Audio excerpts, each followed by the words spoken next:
Massachusetts officials are looking at how a possible government shutdown would affect the Commonwealth. There is a hearing scheduled at the State House on Tuesday where officials will hear from economists and experts about federal funding shifts in the state economy.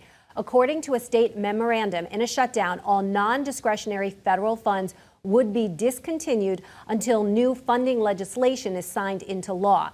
Now, about $15.6 billion of the state's fiscal 2026 budget comes from federal reimbursements and grants. The last time the government shutdown happened was in December of 2018. It lasted 35 days, the longest on record.